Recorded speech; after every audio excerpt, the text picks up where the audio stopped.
It is early days yet, but as the COVID-19 crisis unfolds, there are a few key factors that we at the Centre for Strategic Futures are monitoring closely.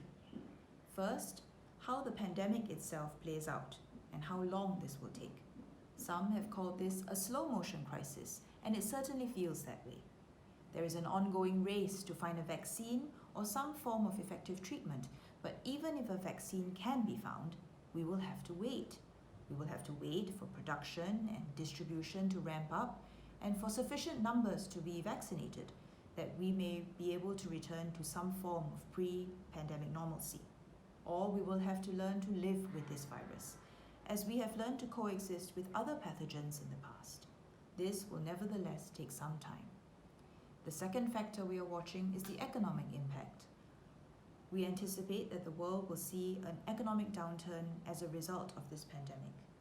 Governments are already looking for ways to reopen their economies and slowly but surely to reopen their borders too.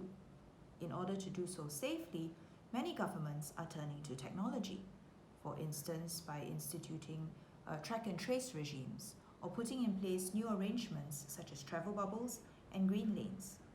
These measures will reduce but not entirely remove the risk of repeat waves of infection. They will also carry with them shifts in the longer term ways we interact with each other and with technology. Finally, we are watching the impact of technology and its democratization.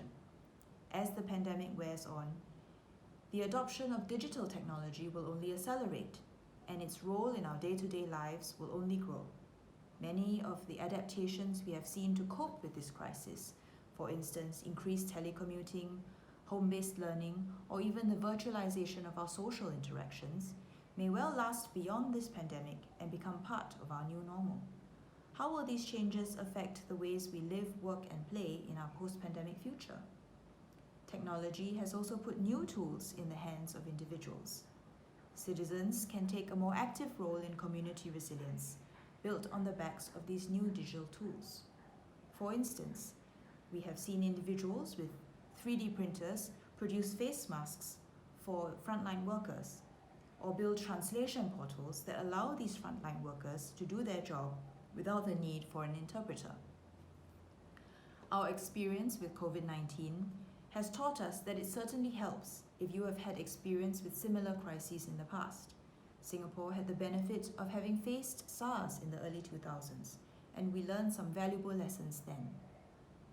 But every crisis produces its unique long-term effects. In order to cope with the transition to our post-COVID reality, we will need to consider unconventional approaches and to look for new opportunities in order to thrive once more. Thank you, and do take care.